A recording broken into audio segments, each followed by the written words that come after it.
बिस्मिल्लाहिर्रहमानिर्रहीम, अस्सलाम वालेकुम। आप यूट्यूब चैनल देख रहे हो, मेरा नाम है अब्दुल रहमान। नाज़रीन, आज 28 मई है और आज की इस वीडियो में हम बात करेंगे पाकिस्तान की इकोनॉमी की सिचुएशन को लेकर।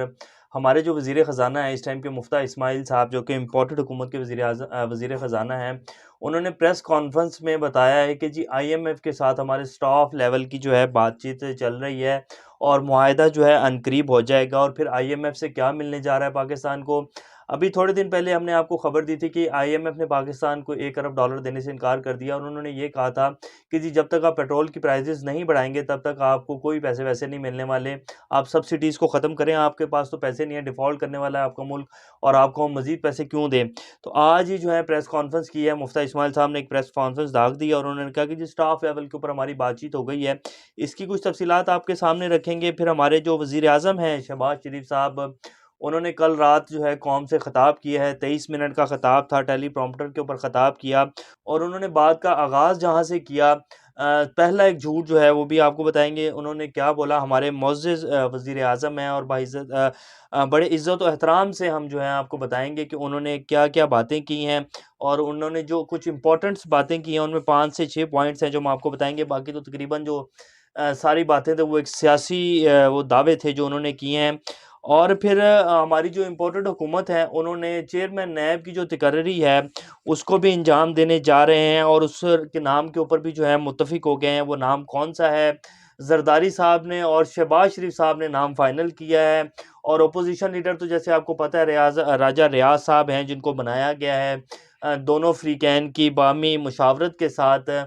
तो कौन से चेयरमैन नए आने वाले हैं और जो सेकंड नाम था वो किस बंदे का था जिसको नून लीग ने रखा था, वो भी आपको बताएँगे कि वो कौन-सा आदमी था। और किस तरह हुकूमत जो है अब चल रही है और जो NRO लिया जा रहा है, उसकी तैयारियाँ जो हैं, पहले मैंने आपको बताया था कि शहबाज शरीफ साहब ने आते ही NRO की जो तो वो है वो लेना शुरू कर दी थी, तो अपने मुकदमात जो थे उनको ख़त्म करवाने की भरपूर कोशिश की थी। तो ये चेयरमैन नैब की जो तकर्री है वो भी इसी हवाले से जो है अब की जा रही है। तो ये सारी आज आपको अपडेट्स देंगे। इससे पहले अगर आप लोगों ने चैनल को सब्सक्राइब नहीं किया तो रेड बटन को प्रेस कर लें और बेल आइकॉन को भी प्रेस कर लें ताकि लेटेस्ट अपडेट्स आप लोगों को मिलते रहें और ये जो हमारा ताल्लुक है ऐसे ही जुड़ा रहे। इन सारी खबरों से पहले हम आपको एक मैंने थोड़ी-सी स्टेटमेंट लिखी है वो पढ़ के सुना दूँ, क्योंकि थोड़ी-सी भी ऊपर-नीचे हो जाए तो वो बात फिर जो है बहुत दूर तक चले जाती है, तो इसलिए लिख कर जो है मैंने रखी है, तो वो मैं आपको सुना देता हूँ। अदारे उस वक़्त तक मोहतरम रहते हैं जब तक मुल्क की सियासत में फ़रीक नहीं बन जाते और जब मुल्क की सियासत में फ़रीक बन जाते हैं तो उनका अवाम में मुतनाज़ा हो जाना फ़ितरी बात है। लिहाज़ा अगर अदारे अवाम में इज़्ज़त और तकरीम की निगाह से रहना चाहते हैं तो इन्हें अपनी आइनी हदूद में रहना होगा। और अब जबकि अवाम बहुत बाशऊर हो चुकी है, पिछले 15-20 साल में आपने देखा होगा कि अवाम को इतनी हाव-नाव नहीं होती थी खबरों की और मीडिया भी हमारा इतना आज़ाद नहीं हुआ था। जनरल मुशर्रफ साहब ने आके मीडिया आज़ाद किया और उसके बाद आहिस्ता-आहिस्ता हमारा जो इलेक्ट्रॉनिक मीडिया है वो आज़ाद हुआ, लेकिन उसके ऊपर भी फिर वो लोग आकर बैठ गए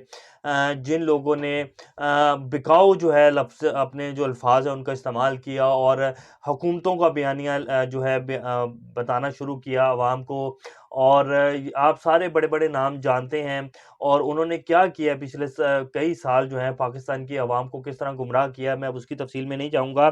तो अवाम को अब बहुत कुछ पता चल चुका है और अवाम अब सोशल मीडिया को देखती है। अवाम को अब झूठी खबरें नहीं फैलाई जा सकती, ना ही झूठी खबरों के ट्रेंड जो हैं वो चलाए जा सकते हैं। नून लीग का जो सोशल मीडिया उसने बहुत कोशिशें की और बहुत जो हैं उन्होंने अपनी सरतोड़ कोशिशें करके जो हैं बहुत से फेक ट्रेंड्स जो हैं वो बनाने की कोशिश की और इम्पोर्टेड हुकूमत जो नामंजूर का भी रिसेंटली, जो कि पूरी दुनिया में ट्रेंड बना ट्विटर के ऊपर, ट्विटर की हिस्ट्री में इतना बड़ा ट्रेंड जो है वो नहीं बना इम्पोर्टेड हुकूमत का। उसको बहुत कोशिश की गई उस ट्रेंड को जो है नीचे लाने की, लेकिन नहीं ला सके। तो अवाम अब बाशऊर हो चुकी है, उसे पता है कि हमारे मुल्क में क्या हो रहा है, कौन क्या कर रहा है, किसका क्या किरदार है, कौन किससे डील कर रहा है और कौन जो है अपना जो किरदार है उसको सही रख कर चल रहा है और कौन क्या कर रहा है। तो अवाम को अब सब कुछ पता है। वो अलग बात है कि अवाम जो है मुल्क में खाना जंगी नहीं चाहती, अवाम मुल्क में अदारों को जो है अपने कमज़ोर नहीं करना चाहती। तो इसलिए ये मैंने थोड़ी-सी स्टेटमेंट लिखी है, तो वो मैं आपको उसका बाकी हिस्सा भी पढ़ के सुना देता हूँ।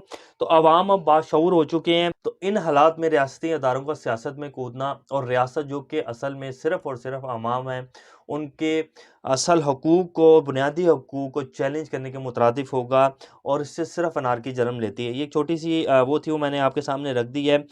बाकी आप सब लोग बेहतर जानते हैं कि इस टाइम पाकिस्तान में किस तरह का माहौल जो है वो बना हुआ है और इमरान खान साहब ने जो फ़ैसला लिया अवाम को वापस भेजने का और कहा कि जी हम 6 दिन का टाइम देते हैं, इससे पहले-पहले इलेक्शंस कॉल कर दिए जाएँगे और इलेक्शंस कॉल हो जाएँगे। वैसे पाकिस्तान की सियासत का मैं आपको हमेशा से कहता हूँ और पाकिस्तान की सियासत जो है उसका कुछ नहीं पता होता कि किस टाइम क्या हो जाएगा और जो बयानिया इस टाइम हमारी इम्पोर्टेड हुकूमत बना रही है, शहबाज शरीफ साहब की हुकूमत,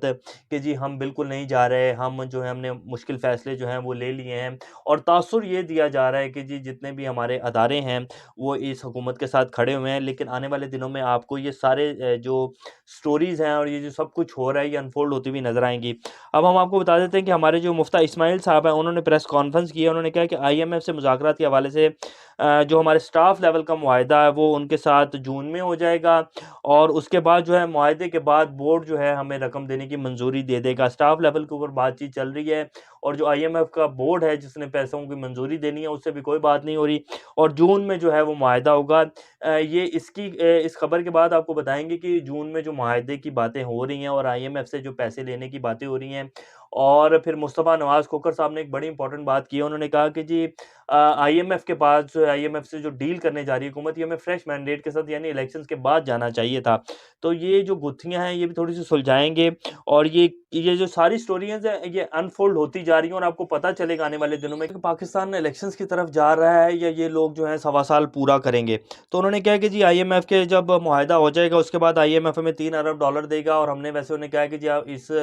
जो ये पैकेज है इसको $5 अरब तक करें और जब आईएमएफ से मुआहिदा हो जाएगा तो $1 अरब जो है हमें वर्ल्ड बैंक देगा और $1 अरब जो है वो एशियन डेवलपमेंट बैंक से मिल जाएगा। तो इस तरह मिलाकर ये हमें $5 अरब मिलेंगे और अगर जो आईएमएफ है वो अगर हमें $5 अरब का पैकेज दे देता है तो ये तकरीबन $8.5 अरब के करीब बन जाएँगे, जिससे पाकिस्तान की जो मईशत है उसको बड़ा सहारा मिलेगा और जो रुपया है वो भी बहुत स्ट्रॉन्ग हो जाएगा। आज इसके साथ-साथ आपको आज हमारे माशाल्लाह 24 साल हो गए हैं हमारा जो एक न्यूक्लियर असासा है पाकिस्तान के पास और ये सबसे पहले पाकिस्तान के ऊपर अल्लाह का करम हुआ था तो पाकिस्तान ने ये सलाहियत हासिल की थी। मैं इसको बिल्कुल बिला खौफ़ व ख़तर कहूँगा कि ये सिर्फ़ और सिर्फ़ पाकिस्तान के ऊपर अल्लाह का करम है और ये पाकिस्तान 27वीं रात को क़याम में आया था और इस मुल्क ने ता क़यामत तक रहना है और इस मुल्क ने मुस्लिम उम्मा को लेकर चलना है, इंशाअल्लाह लेकर चलना है। बहरहाल आज जो है हमारी हुकूमत की तरफ से आज नवाज़ शरीफ साहब की और भुट्टो साहब की जो तस्वीर है वो इकट्ठी लगाई गई है, बड़ी हैरत की बात है। ये भी तारीख में पहले कभी नहीं हुआ कि भुट्टो और नवाज़ शरीफ की वो जो तस्वीर है वो इश्तिहारात दिए जा रहे हैं करोड़ों रुपए के और साथ हुकूमत ये भी कह रही है, शहबाज शरीफ साहब कल रात को ये कह रहे थे कि जी खजाने जो हैं वो खाली हो गए हैं, तबाही फेर के रख दी है इमरान खान साहब ने, लेकिन करोड़ों रुपए के इश्तिहारात जो हैं वो दिए जा रहे हैं और तस्वीर जो है 28 मई और यौम तकबीर और जो है वो लगाई हुई है नवाज़ शरीफ साहब की और भुट्टो साहब की तस्वीर जो है वो लगाई हुई है।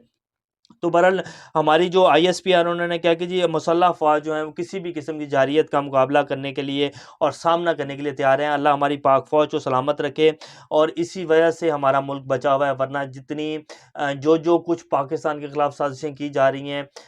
इंडिया, अमेरिका, इसराइल कोई भी जो है कसर नहीं छोड़ी जा रही है। हमारी सिर्फ़ पाक फ़ौज है और अल्लाह का करम है तो आज पाकिस्तान जो है कायम है और इंशाअल्लाह कायम रहेगा। अब हम आपको बता देते हैं कि जी जो चेयरमैन नैब का नाम जो है वो किनके नाम का जो है कुरान निकला है। जस्टिस रिटायर मकबूल बाक़िर साहब जो हैं उनके नाम के ऊपर जो है ज़रदारी साहब और शहबाज शरीफ साहब जो कि प्राइम मिनिस्टर हैं उन्होंने हामी भर ली है और दोनों मुत्तफ़िक हो गए हैं और राजा रियाज़ साहब जो कि अपोज़िशन लीडर जिनको बनाया गया है क्योंकि उन्होंने भी मंजूरी देनी होती है तो वो भी मुत्तफ़िक हैं और चेयरमैन नैब को तब्दील कर दिया गया है। बाकी अब आप लोग खुद समझदार हैं, नैब में जो केसेस हैं पीपल्स पार्टी के और शहबाज शरीफ साहब के, फिर एफआईए को जो केसेस हैं वो पहले ही शहबाज शरीफ साहब कह चुके हैं और उनकी कोशिश थी कि जो केसेस हैं नैब में लगवाए जाएँ, नैब में चले जाएँ केसेस, तो फिर चेयरमैन नैब अब अपना आ गया है। तो बाकी अब मैं अब क्या कहूँ, बहरहाल मकबूल बाक़िर साहब को जो है वो लगा दिया गया है जी। और जो दूसरा नाम था वो बड़ा इम्पोर्टेंट है जी, वो फवाद हसन फवाद साहब जो आपको शायद याद हो कि ना हो, जब केसेस ये सारे हुए थे और इनके ऊपर जो हियरिंग शुरू हुई थी, तो फवाद हसन फवाद साहब जो थे वो रोने लग गए थे बैठे हुए शहबाज शरीफ साहब के सामने। उन्होंने कहा था कि जी मियाँ साहब आप ही मुझे कहते रहे कि ये करो, ये करो, तो मैं वो करता रहा हूँ। और ये बहरहाल दूसरा नाम फवाद हसन फवाद साहब का था, जो कि शहबाज शरीफ साहब के सामने बैठ कर रोने लग गए थे कि जी मियाँ साहब तुसी मैनू कहते रहे हो कि जी तुसी आ करो, तुसी आ करो, तो मैं वो करता रहा और मैनू तो ना फसाओ ना।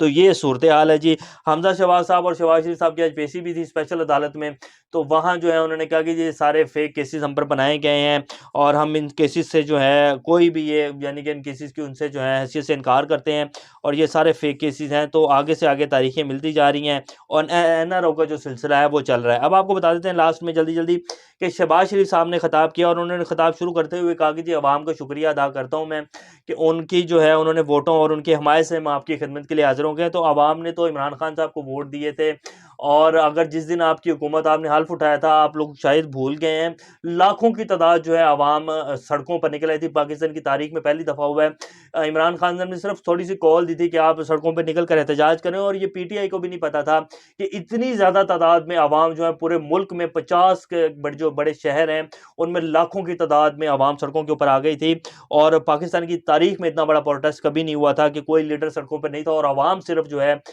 इस सपोर्टेड हुकूमत के खिलाफ जो है सड़कों के ऊपर आ गई थी। सारी जो तकरीर थी वो टेलीप्रॉम्प्टर के ऊपर आगे चल रही थी और शहबाज शरीफ साहब उसको आहिस्ता आहिस्ता पढ़ रहे थे और साफ नजर आ रहा था कि वो टेलीप्रॉम्प्टर से पढ़ रहे हैं। फिर उन्होंने कहा कि जी आईएमएफ से डील में आप गए, हम नहीं गए, आपने बहुत सख्त जो है आईएमएफ की शराइत के ऊपर अमल किया। तो अब जो अगर शहबाज शरीफ साहब की हुकूमत रहेगी जिसके चांसेस बहुत कम है और इम्पॉसिबल बात है कि शहबाज शरीफ साहब जो है इस हुकूमत को 1.25 साल लेके चलेंगे, तो जो आईएमएफ से डीलें होंगी फिर देख लेंगे, सारी आवाम देख लेगी कि जी इमरान खान की हुकूमत में आईएफ की शराइत सख्त थी या इनकी हुकूमत में सख्त है। फिर उन्होंने एक बड़ा चलाया जी तीर के जी रिलीफ पैकेज का ऐलान कर रहा हूँ मैं, 28 अरब रुपए का रिलीफ पैकेज दे रहे हैं। पेट्रोल का जो बम्प है वो गिरा के 30 रुपए लीटर पेट्रोल बढ़ाया जा रहा है और ये आने वाले दिनों में 30 रुपए और मजीद बढ़ाएंगे। 30 रुपए पेट्रोल बढ़ाया जा रहा है जिससे कई सौ अरब जो है तकरीबन 600-700 अरब रुपए इकट्ठा करके 28 अरब का सिर्फ चूना जो है आवाम को लगाया जा रहा है और कहा जा रहा है कि जी 2000 रुपए 1 करोड़ 40 लाख खानदानों को दिए जाएंगे और ये बेनजीर इनकम सपोर्ट के तहत जो है दिए जाएंगे आवाम को। तो ये आवाम को जो है एक रिलीफ पैकेज दिया जा रहा है और ये जो रिलीफ पैकेज है ये बजट के बाद आएगा और अभी ये नहीं पता कि बजट शहबाज शरीफ साहब लोग देंगे और बजट तक कहानी जाएगी भी या नहीं जाएगी। बहरहाल उन्होंने पैकेज का ऐलान कर दिया है। बाकी सारी जितनी भी तकरीर थी वो सिर्फ सियासत थी और सियासी दावे थे और आपने यूं किया, हमने यूं किया और ये इसी तरह की बातें हैं जो की गई हैं। अभी तक के लिए इतना, इंशाल्लाह नेक्स्ट अपडेट के साथ दोबारा आप लोग के सामने हाजिर होंगे। तब तक अपना इस चैनल का ख्याल रखिएगा। अल्लाह हाफिज़।